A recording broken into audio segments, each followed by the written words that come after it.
Hello guys, here again, back on the Patreon server, and I'm saying that like that because Doc was so nice to give me the opportunity that if people want to become my Patreons, they can join the server as well. So this is now the Dockland77 and Pommes Patreon server.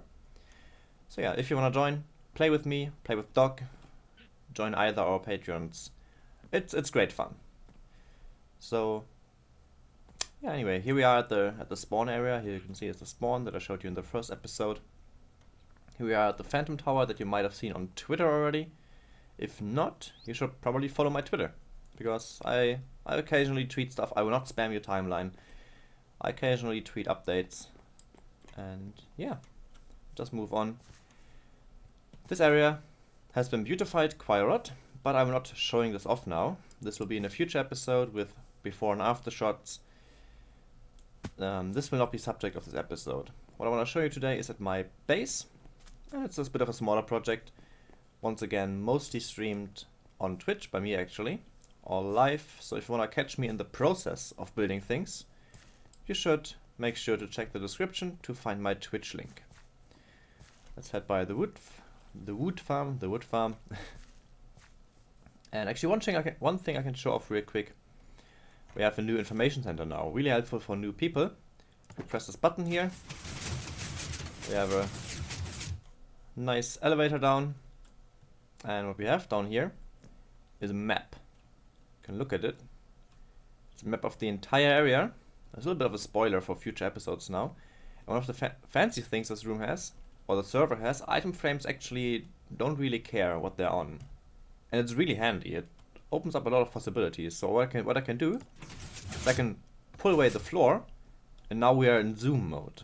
As you can see, there's the iron farm, super smelter are marked, shopping, the trading district. Every shop has its number, and back here is this area I will be coming back to in future episodes. Cobble farm. Yeah, everybody has their shop on the side. So if people want to sell things, some of their goods, they just let us know, and I will add a banner. And they're all numbered, as you can see. 36. Just go and find the 36 on here. Where is it? There. And then you know where you need to go. It's back there. Perfect. And up again, same button. Well, that worked great. Let's try again. Sometimes it can get out a little bit. Pistons and servers, you know. This time it works perfectly. It won't kill you, that is maybe important. Alright. Now, what I want to show you is at my base, so let's quickly head there. Into the portal. Ooh-wee. And here we are. At my base, and first and foremost, we go outside and we can look at my new and improved island. Maybe you remember last time you saw this. This was plastered with signs put there by Mermaid. And yeah, now I took the time to remove most of them. Some are still back there as a reminder of simpler times. And I redesigned the entire island. Here we have two armor stands playing beach ball, her and me. Very cute. That's possible on here. And walking around you can see lots of decoration. Everything is lit up with these sticky torches or with spotlights in the ground down here. Just walking around, lots of detailed decoration. I put all sorts of things that would fit on this beach that I could think of.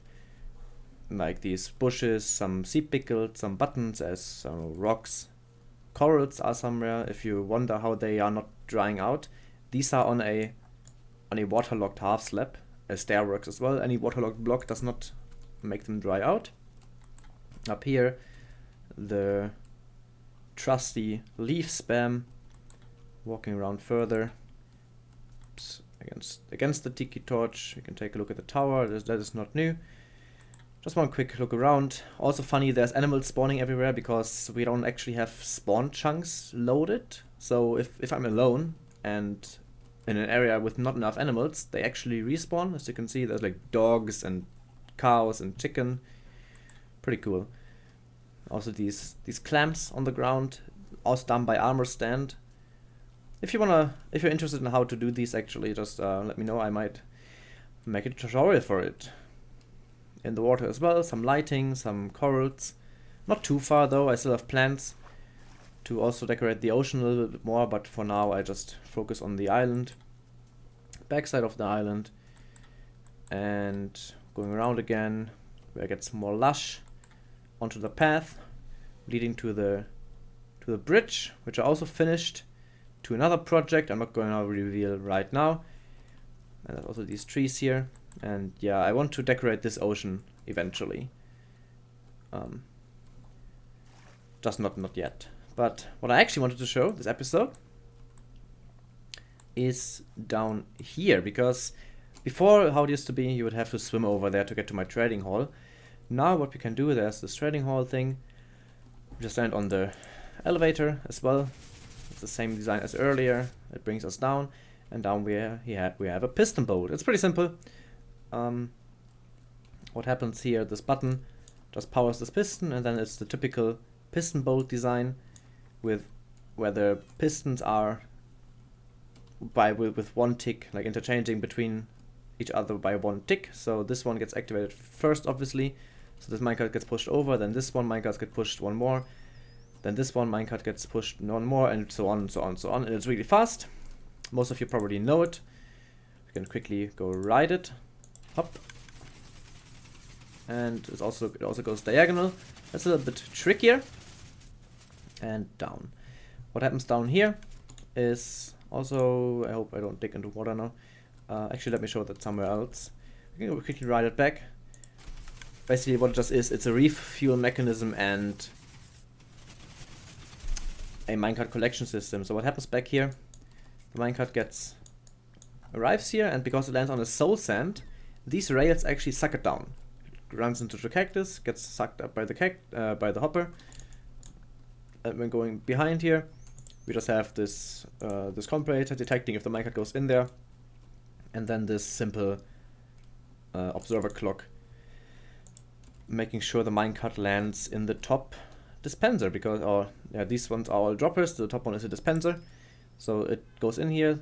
Since this is powered, it powers all of these, and since it also ticks 3 times because this is pretty fast, it's faster than this guy can detect the signal, it lands in the top hopper, in the top dispenser, making sure it's always full. Okay, let's put these back in here. You can check it here. As you can see, there's always minecarts in here. Okay, let's ride it back. Oops. And actually get out right here. The corner here is pretty simple. You just go and basically extend this distance between the pistons by 1, because it has to fire diagonally.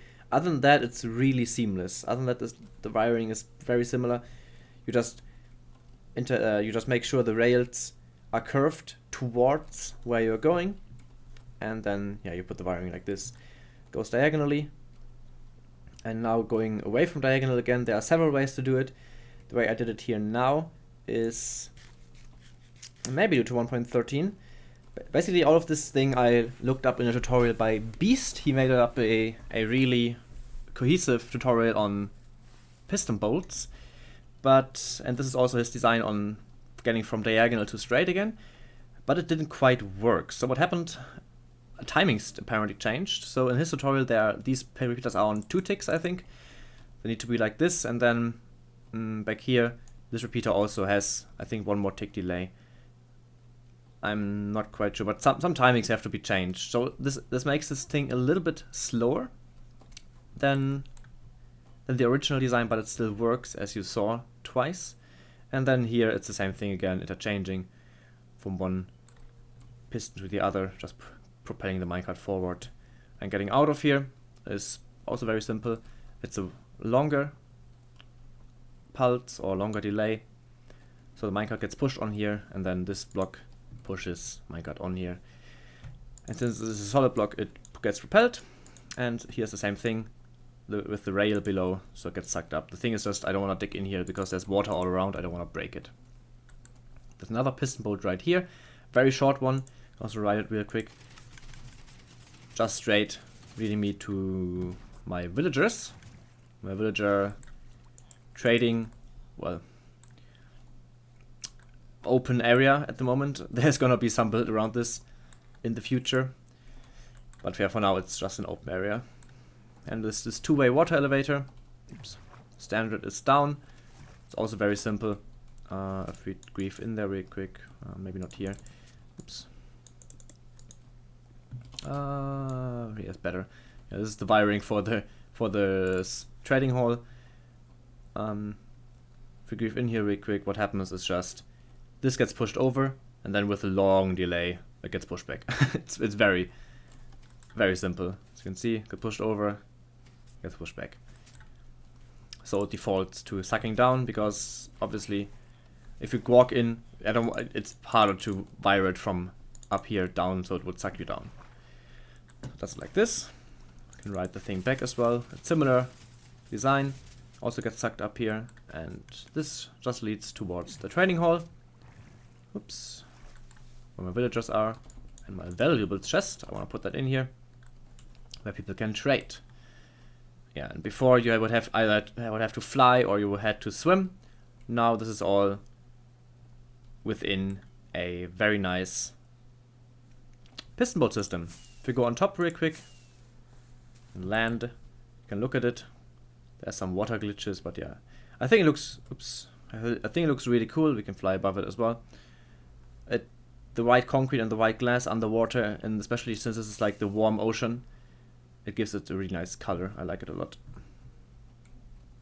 Yeah, this is the piston boat system. And one more progress done at my base. Even though all of this will be kind of useless in 1.14. But you know, there still needs to be a stable 1.14 version until we update.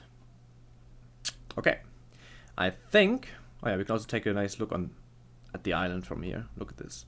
I think it's really cool. Lots of detail, the water as well. And now this build doesn't look as out of place as it did before. I think it blends in really well with the island and the bridge as well. As you can see.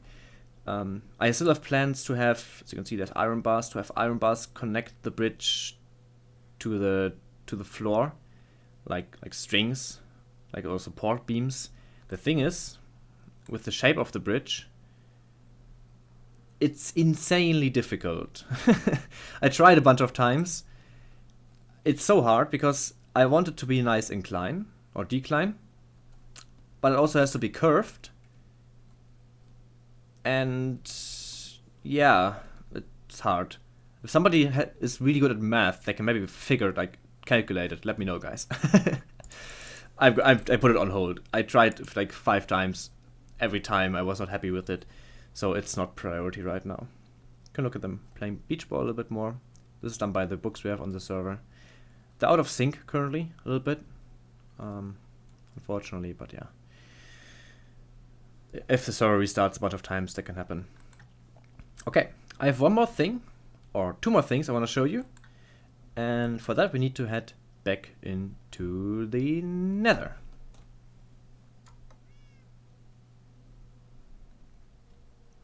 This should be a trusty, familiar place. I added a disclaimer that people please take iron because we actually have too much by now. And since we reset the server, this iron farm has been making no problems. It has been running for a month straight now on respectable speed. It's not full speed, but it's like, I don't know, 70% maybe. And that's more than enough. Because we have a problem. We have a problem. Somebody took 5 shulkers. We are full. Completely full on iron. I already extended the storage. I doubled the size. Gonna have to do it again. But what happened here? Yeah, first the iron farm is working, and Senth, who's on the server also right now, has been the master of iron crafts. He has been crafting so many iron blocks. Honestly, a huge shout out to him. And what he did, because the system I had here before, the 2 shulker loaders, it was too slow for really, really fast crafting. So what he did in his videos, so make sure to check him out, he made a larger shulker sorter, and now this is like, I don't know, 12 I think. Didn't count it, but yeah. Now this thing is, I think, barely fast enough if you're really crafting at full speed to process all the iron blocks you put in the chest. And it has been showing, because I think we have been despawning iron blocks, because before they would let's quickly go up there. Before they would arrive in here, and since only the first, I think, 6 or at first it was 4, and then the first 6 chests we were used to put into shulkers, the iron blocks kept circling and would eventually despawn. So yeah, we probably despawned like a double chest upon double chests of iron here. But yeah, Senth made sure we have a kick-ass sorting system now to process all the iron. Slowly but surely, I'm getting comfortable with the idea to update to 1.14, since I don't think iron will be an issue anytime soon, and we have sort of working iron farms. Not as cool as this, because this thing is really, really amazing, but in the case of us actually using up all of this iron, there would be ways. There would be ways. Nice, yeah. Make sure Senth does really nice project on the server as well. Like, for example, his base is a insane concrete build and concrete makers and things like that. So yeah, make sure to check him out too. He's one of the more active members. And yeah, as I said, the Iron Baron. Okay. That was the second last thing. Let me quickly head to the last thing I want to show. Here we are at my tunnel. My amazing nether tunnel leading to my base, and pretty much at the beginning of the nether hub we have this entrance labeled Dockland Community Minigame Area. If you're on the server and you have an idea for a minigame, this will be your go-to place, because what we did, Mermaid and I, as the caring admins that we are, we made sure to provide you with a fancy schmancy mushroom island in the middle of the ocean, but close to Doc's plot. So back here is Doc's plot. So if he builds on here, he will actually be able to see this properly. And yeah, if you wanna... Oh, look at this, this is so cool. It's a pufferfish. This is Puff's build. He also makes videos on the server, I think. And yeah, he's gonna... I don't know what this minigame is. I think it's some sort of fishing game. Oh yeah, there's dolphins. I don't think it's done yet, so yeah, I'm looking forward to when it's done. I also have plans to put something on here like Connect 4 and I don't know, like a Rubik's Cube would be really cool. I have plans that I'm gonna add on here as well. But yeah, if you guys wanna add your own build, this is a mushroom island. It's spawn proof, so you don't even need to worry about lighting. Just build ahead. Make sure to label your area you wanna build in, and that's basically it. Nice. With that, I think in this cozy cave, I'm gonna end this episode. I hope you guys liked it. As I said, if you wanna play on here, check out the Patreon. And yeah, I hope you liked it. And I see you next time. Bye bye.